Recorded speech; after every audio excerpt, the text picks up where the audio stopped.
Meus irmãos, nós vamos para a parte 36 de nossa série de mensagens. Parte 36, Pai Nosso, a terceira petição, seja feita a tua vontade. Então, nós temos estudado a oração do Pai Nosso, nós temos aprendido a orar, e quando você aprende a orar com o Espírito Santo, você tem as suas orações recebidas com toda alegria por Deus nos céus. Em contraste, quando nós não aprendemos a orar com o Espírito Santo, quando nós não aprendemos a orar com Jesus Cristo, quando nós não aprendemos a orar com o Pai, as nossas orações não passam do teto. Então vamos aprender a orar com Jesus, nosso Mestre, na oração do Pai Nosso. Mateus capítulo 6, dos versos 9 a 13. Vamos orar junto. Portanto, vós orareis assim: Pai nosso que estás nos céus, santificado seja o teu nome. Venha o teu reino, seja feita a tua vontade, assim na terra como no céu. O pão nosso de cada dia nos dá hoje, e perdoa-nos as nossas dívidas, assim como nós perdoamos aos nossos devedores. E não nos conduzas à tentação, mas livra-nos do mal, porque teu é o reino e o poder e a glória para sempre. Amém. Deus seja louvado por esta perfeita oração, porque nela Jesus Cristo nos ensina a pedir e a receber, para que, tendo recebido, venhamos agradecer. E nós temos estudado petição por petição. Nós vimos que a oração do Pai Nosso, ela contém 6 petições. Nós já falamos sobre a primeira, que é santificado. A primeira está no verso... Vamos acompanhar. A primeira está no verso 9. Santificado seja o teu nome. A segunda no verso 10. Venha o teu reino. A terceira, seja feita a tua vontade assim na terra como no céu. A quarta, o pão nosso de cada dia nos dá hoje. A quinta, perdoa-nos as nossas dívidas, assim como nós perdoamos aos nossos devedores. A sexta, não nos conduz à tentação, mas livra-nos do mal. Então são as 6 petições da oração do Pai Nosso. E, como nós já falamos, as 3 primeiras petições do Pai Nosso, você não ora pedindo diretamente coisas por si mesmo. No Pai Nosso, nós somos ensinados a buscar a Deus e ao reino de Deus em primeiro lugar. Então, o Pai Nosso te ensina que, em primeiro lugar, vem Deus. E você vem em segundo lugar em relação a Deus. Você não é o centro, você não é... O mundo não gira em torno de você. E no momento que a gente acha que tudo gira em torno de nós, que tudo tem que ser feito para me beneficiar, é aí que nós nos tornamos monstros, parecido com Adão, quando ele pecou no jardim e quis colocar a sua própria vontade, seus próprios desejos à frente de tudo. Essa é a essência do pecado original. É quando eu quero colocar eu em primeiro lugar. E Jesus diz, não é você em primeiro lugar. Em primeiro lugar é o Eterno, é o Criador, é o Pai Nosso que estás no céu. Então, os 3 primeiros pedidos são petições a respeito de Deus e do seu reino. E aí, depois que quando você coloca o reino de Deus e a sua justiça em primeiro lugar, aí outras coisas são acrescentadas. É o que Jesus ensina em Mateus 6. Ou seja, quando você se coloca em primeiro lugar, você, na verdade, se prejudica. Olha só, Jeroboão, quando ele colocou o seu poder, o seu reino em primeiro lugar, ele disse, eu não quero saber se Deus falou que era para adorar de outro jeito. Eu vou fazer isso aqui, porque aí vai me favorecer. Ele foi prejudicado. Aí no dia que que o filho dele ficou doente, vocês perceberam que Jeroboão, ele mandou a mulher dele ir lá em Siló. O que tinha lá em Siló? o templo de Deus. Ele sabia que, na hora que o calo apertou, ele foi onde sabia que era o templo verdadeiro. Mas vai escondido. Não é assim. Ele tinha que colocar Deus em primeiro lugar desde o princípio. Desde o princípio. E é assim que Jesus nos ensina no Sermão do Monte. E quando a gente coloca Deus em primeiro lugar, é aí que nós somos mais beneficiados. Então, se você tentar se colocar em primeiro lugar, você é mais prejudicado. Quando você não se coloca em primeiro, você é mais beneficiado. Você é mais abençoado. É o paradoxo da humildade. Quanto mais você se exalta, mais Deus te rebaixa. Quanto mais você se é humilde, mais Deus te exalta. Entenderam? Para ser exaltado, tem que se humilhar. E se você tentar exaltar a si mesmo, aí Deus vai te rebaixar.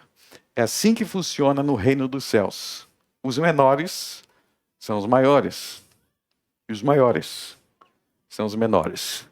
E aqui nessa parte, Jesus nos ensina a orar pela vontade de Deus. Seja feita a tua vontade, assim na terra como no céu. Então esse é o trecho que nós vamos focar hoje. Seja feita a tua vontade, assim na terra como no céu. A primeira coisa que a gente tem que entender aqui, para entender esta parte da oração, é entender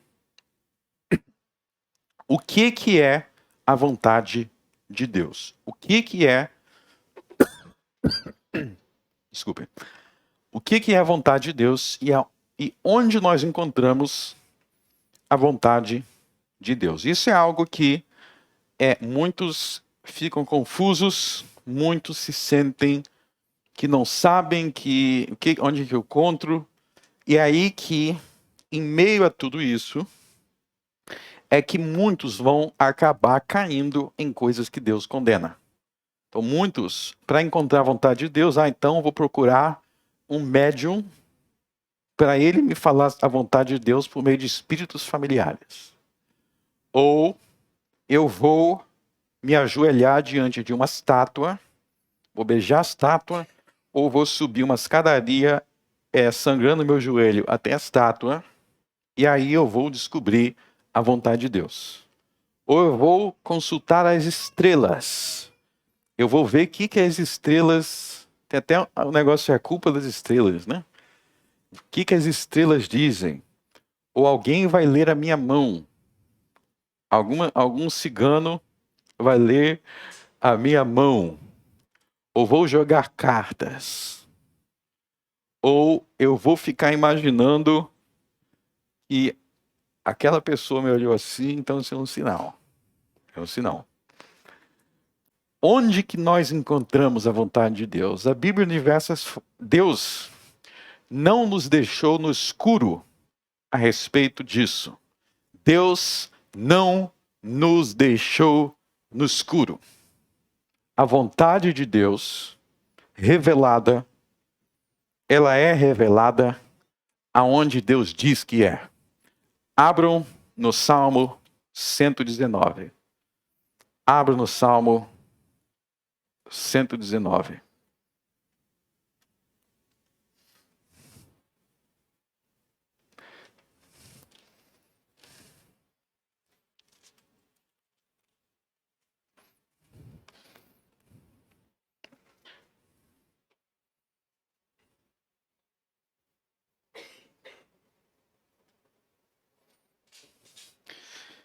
O Salmo 119 inteiro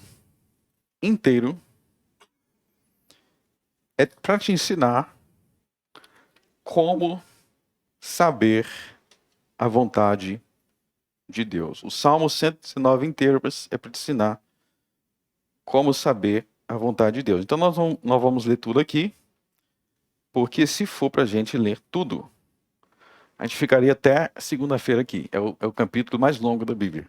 É o mais longo. Mas nós vamos ler somente o verso 105. Verso 105.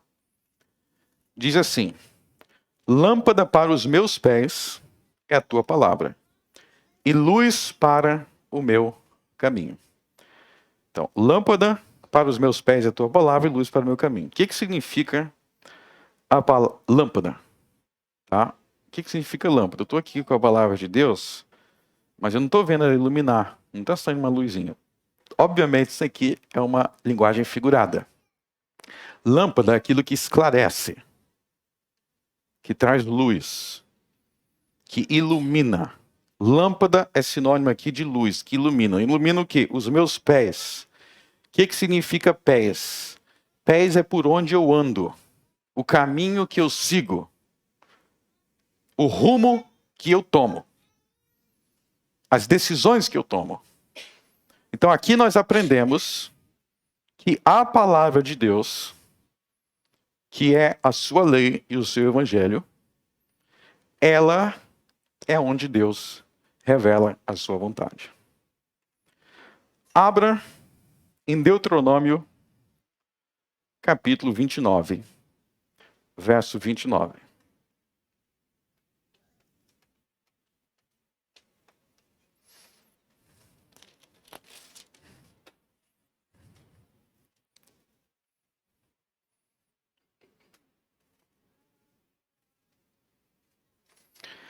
Deuteronômio 29, 29.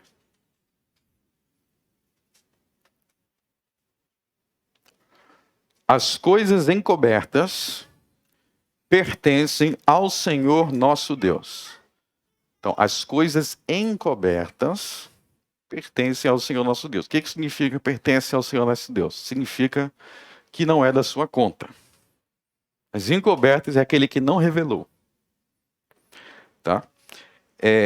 As coisas encobertas pertencem ao Senhor nosso Deus, porém, as reveladas, as que Ele revelou, pertencem a nós e a nossos filhos para sempre, para que cumpramos todas as palavras desta lei. Então, todas as palavras desta lei, ou seja, a lei de Deus, é onde Ele revelou a vontade dele para a sua vida. Deixa eu dizer isso de outra forma. Aquilo que Deus não revelou para a sua vida, ou melhor, aquilo que Ele não revelou em sua palavra, aquilo que Ele não revelou em sua lei, são as coisas encobertas que não é da sua conta saber. Vamos dar alguns exemplos aqui para depois se aprofundar. Qual é o dia? Quem que vai me responder aqui? Quem responder, a gente já sabe que é herege. Qual é o dia, qual é a hora, qual é o mês e qual é o ano que Jesus vai voltar, o mundo vai acabar e vai acontecer o juízo final? Vai acontecer no dia 5 de abril, às 3h47 de 2023. Agora você se assustou. Se eu falasse isso, seriamente eu seria um herege. Por quê? Porque Mateus capítulo 24, versos 35 e 36, Jesus diz assim, o céu e a terra passarão, ou seja, o mundo vai acabar, mas daquele dia e hora, ninguém sabe. Ou seja, Ele não revelou. Deus não revelou aquele dia e hora em que o céu e a terra passarão. Logo, se você tentar descobrir, você está entrando no quê? As coisas encobertas pertencem ao Senhor. Ou seja, não é da sua conta quando que o mundo vai acabar. E as coisas reveladas? Tem coisa que Deus revelou. Tem coisa que Deus revelou. O que Deus revelou? As suas leis, os seus mandamentos. Lá em Apocalipse 22, diz assim, os mentirosos serão lançados no lago que arde com fogo e enxofre no inferno. Os mentirosos vão para o inferno. Os idólatras irão para o inferno. Os adúlteros irão para o inferno. Apocalipse 22. Então, se você é um adúltero, Eu quero que você saiba que saia daqui sabendo que você vai para o inferno. Exceto se você for lavado pelo sangue de Jesus. Se você crê em Jesus, se arrepender, aí existe salvação. Como é que eu sei disso? Porque isso faz parte das coisas reveladas. Então Deus revelou para nós, Ele revelou para nós que se você for um mentiroso e um adúltero, você certamente será lançado no fogo que arde com o lago que arde com fogo e enxofre, que é o inferno. Quando que você vai sair de lá? Nunca. Nunca. E o que você faz para não ir para lá? É simples. Você entrega a sua vida para Jesus. Você crê em Jesus. E aí a morte de Jesus vai te lavar de todos os seus pecados. Aí Deus vai falar sobre você. Justo. Justificado. Santo. Porque tudo foi lavado. Mas se não pedir perdão por Jesus, Ele vai lembrar de todos os seus pecados. E nunca vai esquecer. Então essa parte aí são as coisas reveladas. Tem coisa que Deus não revelou. Tem coisa que Ele revelou. Eu queria saber se Adão tinha um umbigo. Tô brincando. Mas ele não falou sobre isso, né? Tem coisa que ele não falou. Eu acho que tinha. Tem coisa que Deus simplesmente não falou. Tem coisas que Deus não falou. E aí que a gente vai entender melhor essa questão de vontade de Deus. Então, a vontade revelada de Deus é as coisas que Ele te falou, Ele falou para você. Na sua palavra. E aí que a gente vai explorar o seguinte. Quando a gente fala sobre isso, que a vontade revelada de Deus está em sua palavra, que é a Sagrada Escritura, sua lei, muitas pessoas vão ter o seguinte questionamento. Tudo bem. A vontade de Deus foi revelada a mim nas Escrituras, a nós na Escritura. Porém, a Escritura, ela não fala a respeito das coisas bem específicas que eu queria saber. Eu queria que ele me dissesse a vontade dele, tipo assim, 3 horas da tarde, segunda-feira, você liga para tal empresa que eles vão te contratar. Eu queria que fosse assim. Aí tem gente que fala que não. Tudo bem, a Bíblia é vontade de Deus, mas ela não é uma vontade de Deus tão específica. Para aquelas coisas específicas, eu tenho que procurar outra coisa. É o que muitos de vocês, com certeza, já pensaram. Não quero algo mais específico aqui. Deixa eu responder a isso de duas maneiras, tá? De duas maneiras. Número 1, a Bíblia é muito mais específica do que a maioria pensa. Vou repetir. A Bíblia é muito mais específica e detalhada do que a maioria pensa, mas para você entender isso, você vai ter que estudá-la mais. Então, deixa eu dar alguns exemplos aqui para vocês entenderem o que eu estou dizendo. Muitas vezes a gente se depara com uma situação e a gente pensa, o que eu devo fazer? Aí você pensa, bom, a Bíblia não fala para mim sobre essa situação.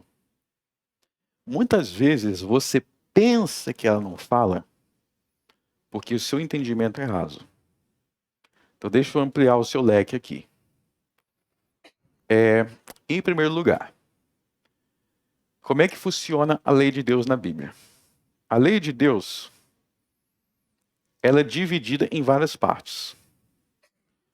No sentido mais básico e fundamental, a lei de Deus inclui 2 mandamentos. No sentido mais básico, a lei de Deus inclui 2 mandamentos. Quais são os 2 mandamentos? O primeiro está em Deuteronômio 6.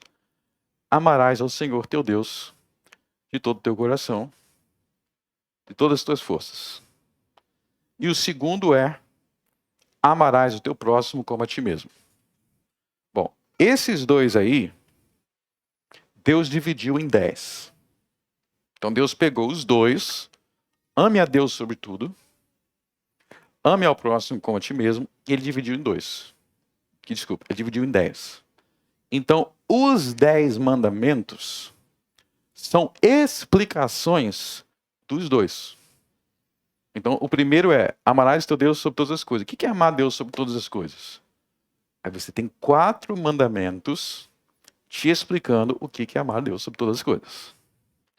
O que é amar ao próximo como a ti mesmo? Você tem 6 mandamentos na segunda tábua. Você lembra que Moisés deu os 10 mandamentos em 2 tábuas? Por que 2 tábuas? Porque a primeira é amar a Deus.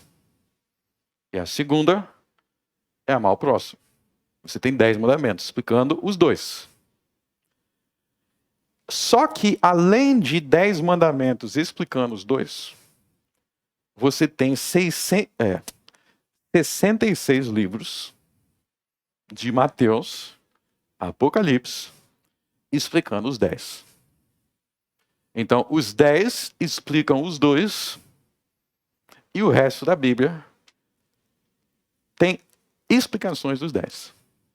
Então, por exemplo, você vai ler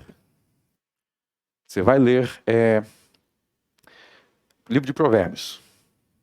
O livro de Provérbios são reflexões, são meditações. Essas reflexões do livro de Provérbios, essas meditações do livro de Provérbios são meditações dos 10 mandamentos.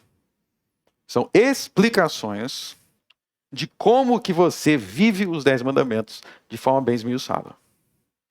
Então, se você entender essas passagens, Provérbios, Salmos, Eclesiastes, o Sermão do Monte, as parábolas de Jesus, as epístolas, se você começar a estudar, você vai ver que a sabedoria que esses livros te dão vão te levar a saber tomar decisões nos mínimos detalhes da vida. Isso nos pormenores. Então, essa sensação de que eu não sei o que fazer, eu estou sempre confuso, é porque você precisa ler Provérbios mais. Talvez você precise ler os Salmos mais. Talvez você precise ler o Sermão do Monte mais. Quando você entender, quanto mais você entender da palavra revelada de Deus, mais você vai ver que as Escrituras, elas te dão sabedoria até para decisões pequenas. Vamos ver o salmista falando isso. Vamos voltar lá para o Salmo 119.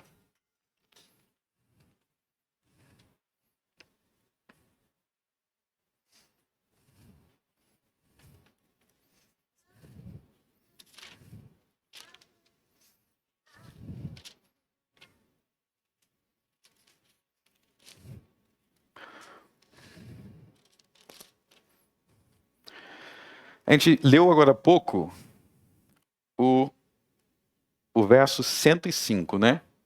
Então, o verso 105 diz que a palavra de Deus é lâmpada para os seus pés. Isso significa que ela ilumina, esclarece as decisões que você tem que tomar. Agora vamos para os versos 97 e 98.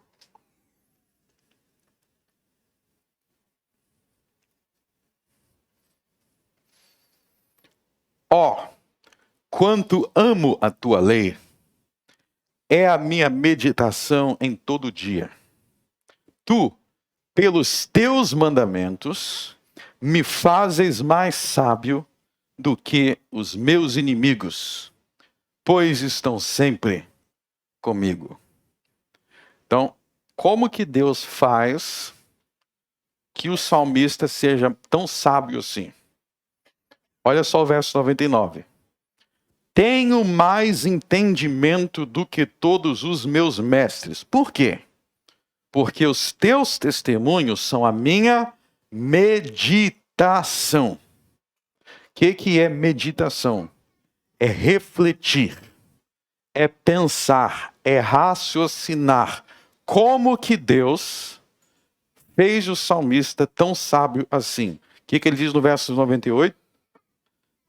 Pelos teus mandamentos e, mais especificamente, meditando nos teus mandamentos.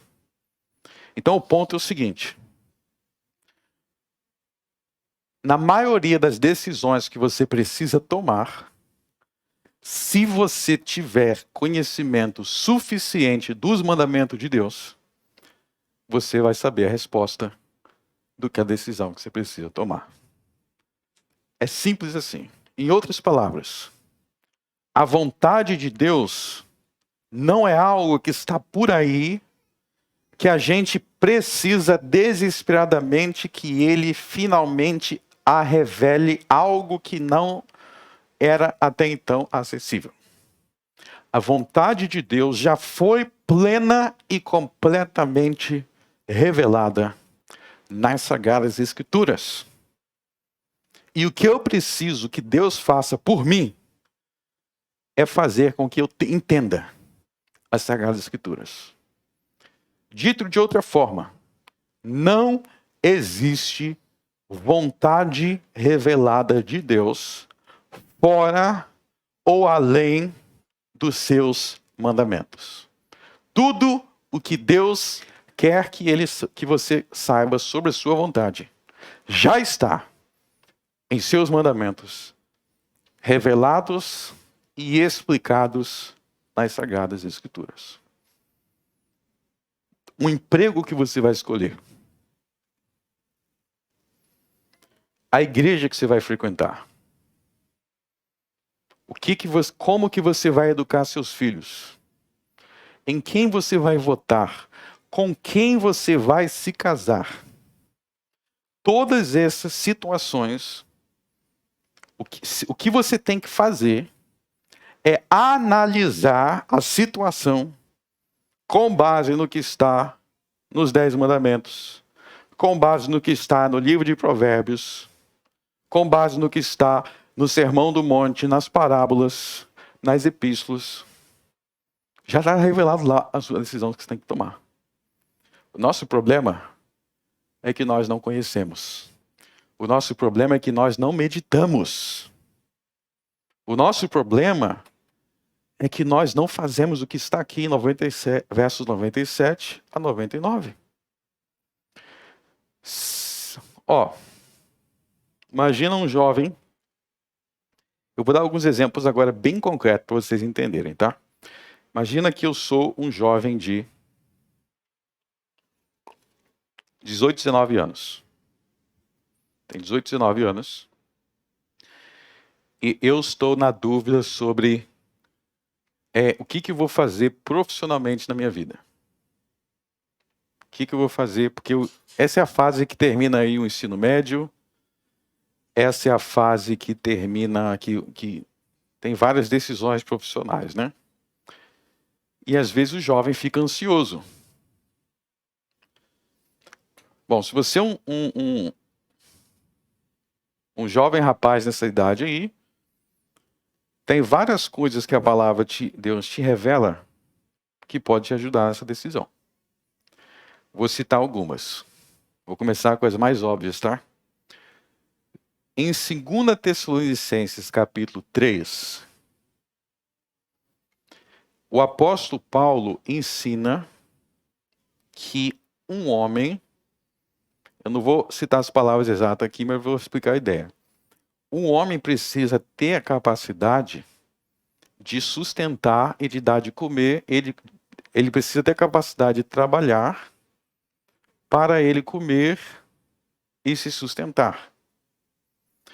Então, um jovem rapaz, pensando no que ele vai fazer profissionalmente, se ele considerar este verso, ele precisa considerar se o que ele está aprendendo a fazer, o curso que ele vai fazer na faculdade, ou algum curso técnico, se aquilo vai dar dinheiro para ele conseguir fazer o que 2 Tessalonicenses 3 diz que ele tem que fazer. Porque 2 Tessalonicenses 3 Deus revelou, que ele precisa ter condições disso daqui.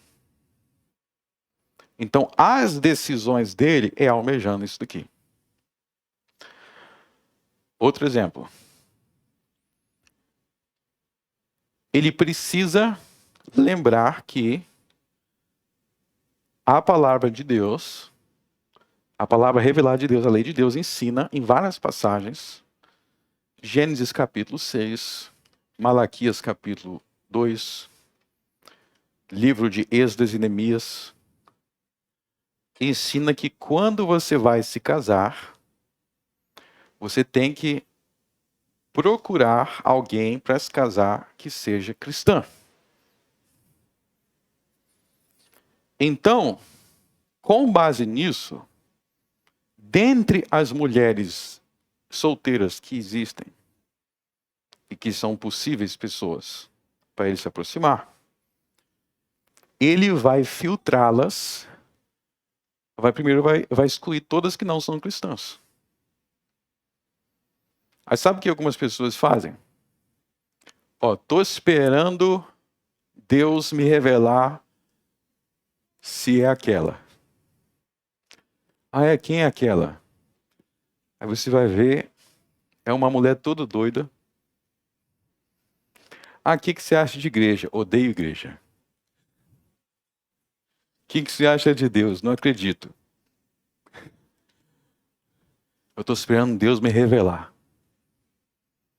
Estou esperando Deus mandar um sinal.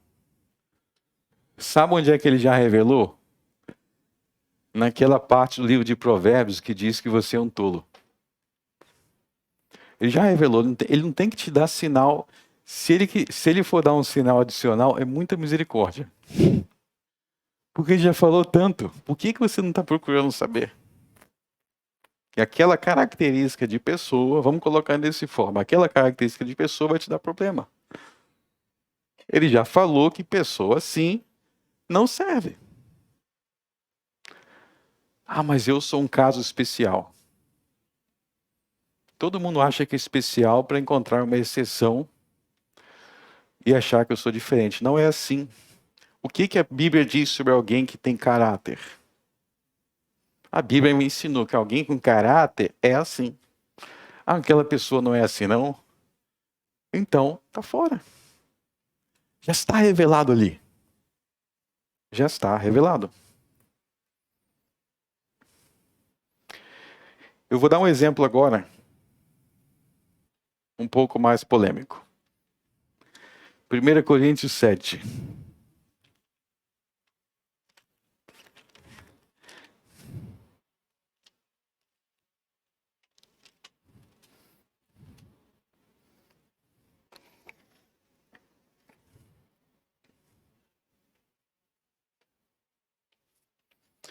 Primeira Coríntios 7.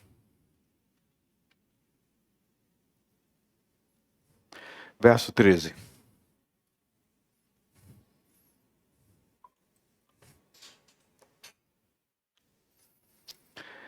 Se alguma mulher tem marido descrente e ele consente em habitar com ela, não o deixe. Para aí. O que quer dizer se alguma mulher tem marido descrente e ele consente em habitar com ela, não o deixe? Então, vamos dizer que uma mulher é casada com um homem que não é cristão. Mas esse homem não expulsou ela de casa. Eles querem continuar casados, então tem que continuar casado. Não pode usar isso como desculpa. Meu marido, minha mulher, que se converteu só um. Se converteu, às vezes se converte só um, né? O outro não se converte, mas continua casado. E se amando muito. Agora, olha só o verso 15. Mas se o descrente se apartar, aparte-se. Porque neste caso o irmão ou irmã não está sujeito à servidão. Mas Deus chamou-nos para a paz. Então, para aí. Primeiro ele falou de uma situação. É uma situação que só uns converte, mas continuam se amando. Não faz sentido separar. Agora, tem casos, verso 15, ele está falando de outro caso. Se o descrente se apartar, ou seja, além daquela pessoa não querer ser cristã, ela fala assim, não, você não vai poder ser cristão. Até então, ninguém estava preocupado com isso. Muitas vezes acontece. E às vezes envolve violência, às vezes bate, perseguição. Mas o caso do verso 5 tem um descrente que ele abandona o seu cônjuge. Ele abandona o seu cônjuge. E o que o cônjuge que foi abandonado vai fazer? Veja que o cônjuge que foi abandonado, ele não queria terminar o casamento. Ele queria continuar junto. Ele queria aquela família. Mas aqui, o descrente abandonou. O que a parte inocente tem que fazer? O que a parte inocente tem que fazer? Bom, uma coisa que você pode fazer é inventar uma resposta da sua cabeça. Você pode falar assim, não, eu não vou aceitar a vontade revelada do Senhor, eu vou inventar uma resposta da sua cabeça. Vamos ver a resposta de Deus, verso 15. Mas se o descrente se apartar, aí tem uma ordem, está no imperativo. Aparte-se. Aparte-se. Por quê? Porque neste caso o irmão ou a irmã não está sujeito à servidão. Ou seja, neste caso, que aquele marido abandonou, aquela mulher abandonou a família, neste caso, ele deve se divorciar. Então nós temos aqui um caso em que a palavra revelada do Senhor ordena se separar. Agora eu vou te dizer o que as pessoas vão dizer muitas vezes quando essa situação ocorre. Presta bastante atenção que você vai ouvir isso. Vão falar assim, mas Deus não quer a união da família? Veja bem, vou repetir o texto aqui. Sim, Deus quer a união da família, só que quem abandonou aqui é o descrente. A parte inocente não abandonou.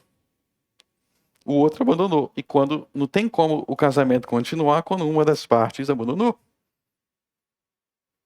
Ele está dizendo, neste caso, que não é a culpa sua, neste caso, larga de mão. Mas aí vai vir um argumento do pessoal aí que eles vão dizer o seguinte, não. Você tem que ficar esperando esse descrente, orando, para que eles se convertam.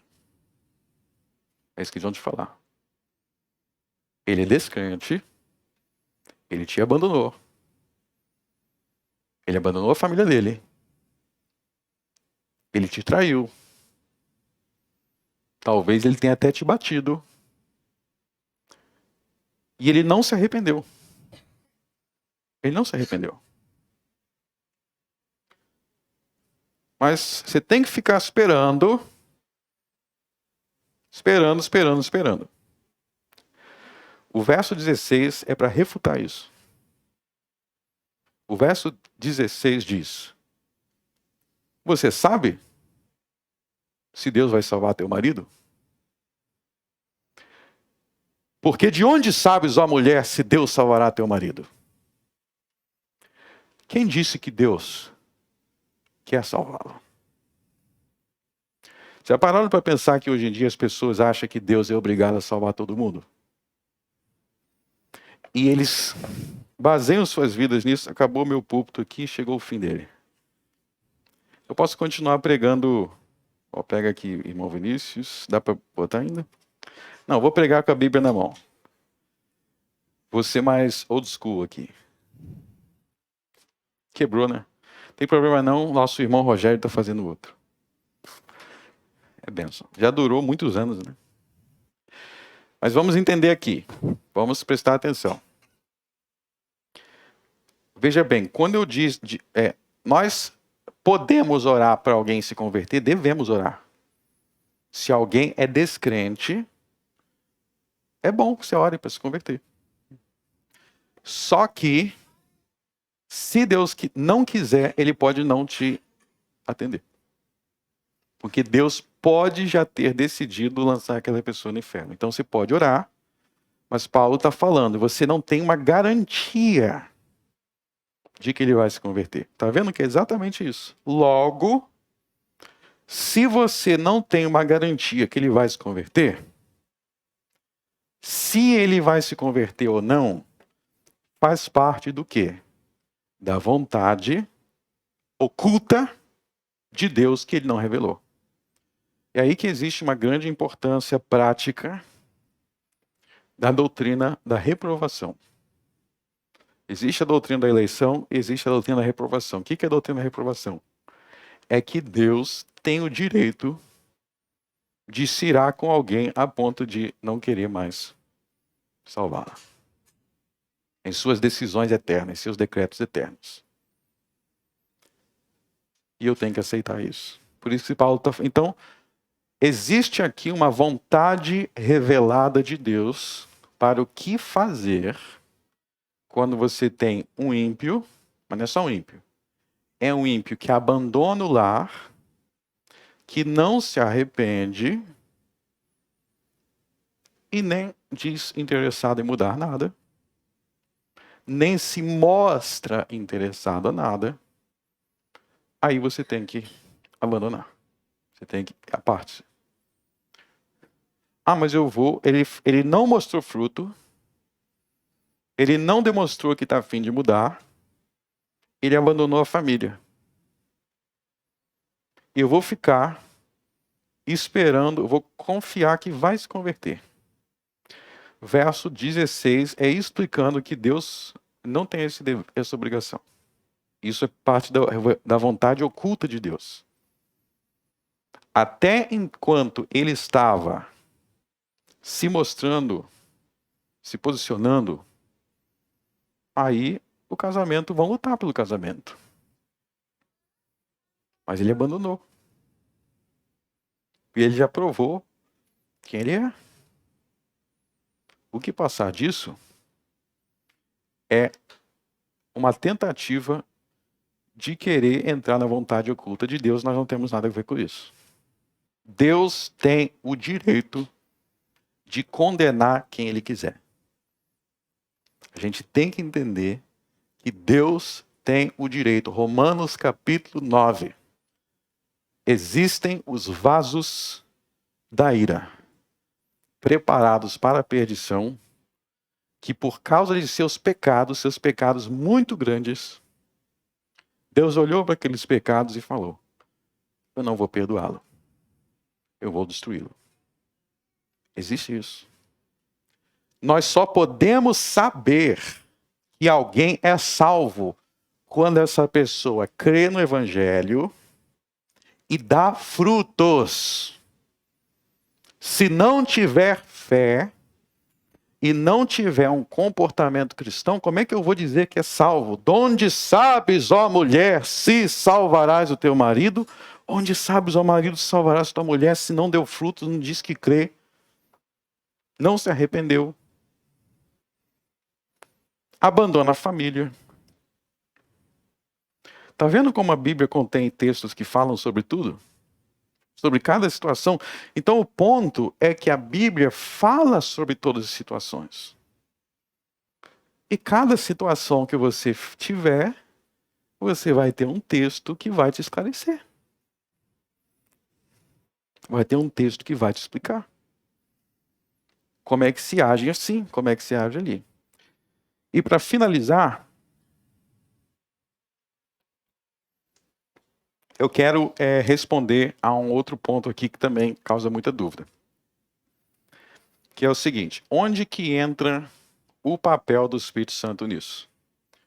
Alguns vão questionar, o Espírito Santo ele não tem um papel de nos instruir? Deixa eu te falar, vou explicar aqui agora qual é o entendimento errado sobre a obra do Espírito Santo e qual é o entendimento certo.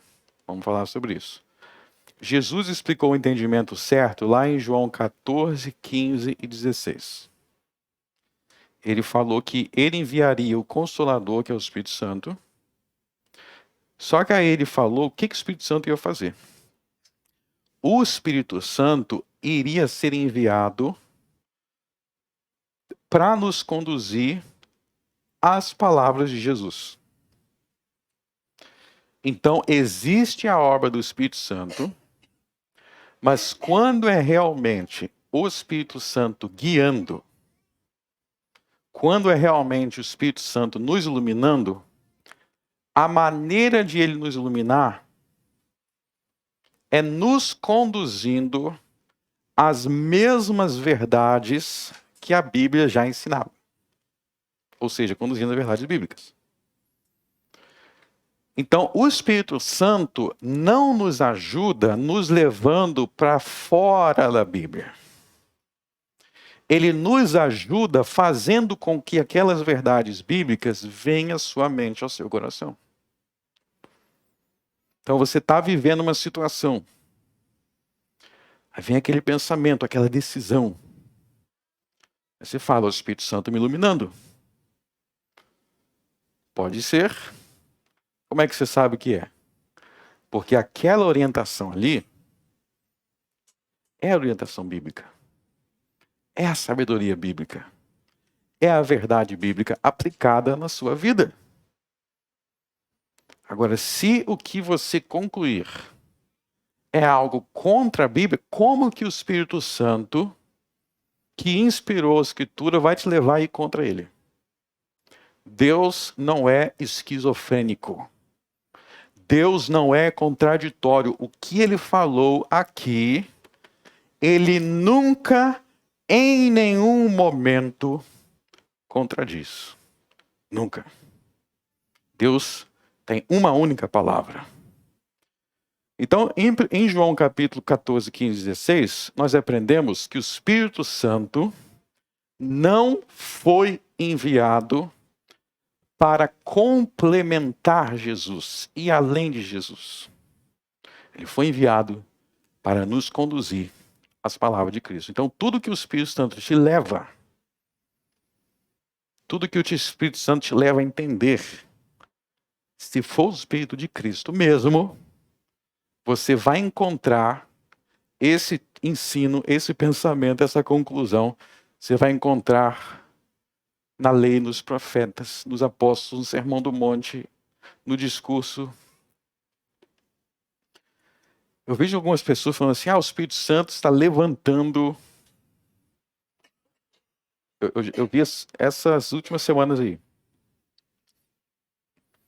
Está levantando mulheres para serem pastoras. Como que eu sei que isso não é verdade? Porque o Espírito Santo já falou qual é a sua vontade sobre isso. Em 2 Timóteo capítulo 3. Ele já falou ali. E o que ele disse, ele não desdiz. Então reflita nisso. Aliás, eu quero finalizar aqui lançando um desafio.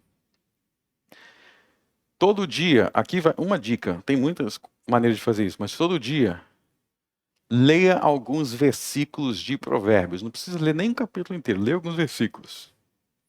No meio das leituras, leia alguns versículos e passa o dia refletindo naquilo. Eu não entendi. Me manda uma mensagem e me pergunte. Manda uma mensagem para outro irmão, algum amigo da igreja. O que você acha disso aqui? O que significa isso? Vai meditando. Você vai ver com o tempo, meditando em Provérbios, um monte de coisa que parecia confusa deixa de ser. Vai ficar tudo muito claro. Tira um tempo para ouvir novamente esses sermões nossos, tá tudo no YouTube, do Sermão do Monte. Leia o Sermão do Monte, ouça de novo. Compre livros sobre o Sermão do Monte, bons livros, não precisa nem comprar, vai ali na biblioteca ali embaixo e pega emprestado. Essas coisas vão encher teu coração, facilitando as tuas decisões. Todas as decisões que nós fazemos precisam estar pautadas na lei de Deus. Porque a lei de Deus é lâmpada para os nossos pés e luz para o meu caminho. Se você não tiver uma explicação do que você está fazendo pela lei de Deus, você não deve fazer. Por que você escolhe vir nesta igreja aqui? É a última pergunta que eu vou fazer. Por que você escolhe vir nessa igreja? Por que você escolhe não estar agora ajoelhado na frente de uma estátua de um anjo pedindo para ele te salvar? Por que não?